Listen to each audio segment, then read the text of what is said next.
இனிதான் சவாலே. மைனாரிட்டி அரசு. விஜயால் முதல்வராக பெரிதாக எதுவும் செய்ய முடியாது. தமிழக அரசியல் களத்தில் ஒரு வரலாற்று சாதனையோடு தமிழக வெற்றிக் கழக தலைவர் விஜய் அறிஞர்களில் ஏறியுள்ளார். ஆனால் அவரின் ரசிகர்கள் மகிழ்ச்சிக்கு பின்னால் ஒரு மிகப்பெரிய சவாலும் அரசியல் நெருக்கடியும் காத்திருப்பதை அரசியல் பார்வையாளர்கள் சுட்டிக்காட்டுகின்றனர்.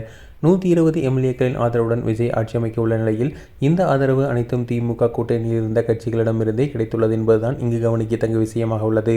இதில் கவனிக்க வேண்டிய விஷயம், அவர்கள் இப்போதும் திமுக கூட்டணியில் தான் இருக்கிறார்கள்.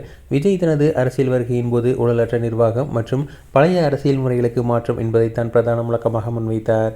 குறிப்பாக கடந்த கால திமுக ஆட்சியின் குறைபாடுகளையும் சில அமைச்சர்கள் மீதான ஊழல் புகார்களையும் தாவேகா கடுமையாக விமர்சித்து வந்தது. ஆனால் இப்போது அதே திமுக கூட்டணியில் உள்ள காங்கிரஸ், விசிக, இடதுசாரிகள் மற்றும் ஐயுஎம்எல் ஆகிய கட்சிகளின் தயவில்தான் விஜய் முதல்வராகிறார். இந்த விஜய்க்கு மென்மையான அரசு என்ற பின்பத்தையே ஆரம்பத்திலிருந்து உருவாக்கிவிடும் என அஞ்சப்படுகிறது. ஏனென்றால் விஜய் அமைப்பது பெரும்பான்மை இல்லாத மைனாரிட்டி அரசு.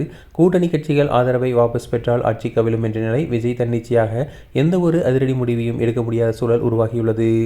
தேர்தல் பிரச்சாரத்தின் போது திமுக முக்கிய புள்ளிகள் மற்றும் முன்னாள் அமைச்சர்கள் மீதான புகார்கள் குறித்து விஜய் தரப்பு பேசியிருந்தது. பொதுவாக ஒரு புதிய ஆட்சி அமைந்தால் முந்தைய ஆட்சியின் முறைகேடுகள் குறித்து விசாரணை கமிஷன் அமைப்பதும் நடவடிக்கை எடுப்பதும் வழக்கம். ஆனால் விஜயின் தற்போதைய நிலை பார்த்தால் அவரால் திமுகவின் முன்னாள் அமைச்சர்கள் மீது கை வைக்க முடியுமா என்பது சந்தேகமே. ஏனெனில் விஜய்க்கு ஆதரவளித்துள்ள விசிக, சிபிஎம், சிபிஐ போன்ற கட்சிகள் நீண்ட காலமாக திமுகவுடன் நெருக்கமாக பிணைப்பில் இருப்பவை. ஸ்டாலின் சொல்லித்தான் இவர்கள் விஜய்க்கு ஆதரவை தெரிவித்துள்ளனர். இத்தகைய சூழலில் திமுகவின் முன்னாள் அமைச்சர்கள் மீது விஜய் ஆக்ஷன் எடுக்க முயன்றால் இந்த கூட்டணி கட்சிகள் நிச்சயமாக லாபி செய்யும். எங்களை ஜெயிக்க வைத்தது திமுக, அவர்களுக்கு எதிராக நீங்கள் எப்படி நடவடிக்கை எடுக்கலாம் என்ற அழுத்தம் கூட்டணி கட்சிகளிடமிருந்து வரும்போது விஜய் அமைதி காக்க வேண்டிய நிலைக்கு தள்ளப்படலாம். இந்த நிலை விடுங்கள். விஜயால் திமுக கொள்கைக்கு எதிராக PM ஸ்ரீ போன்ற திட்டங்களில் கூட கையெழுத்து போட முடியாது. அதையும் கூட்டணிகள் தடுக்கும் சாதகம் உள்ளது.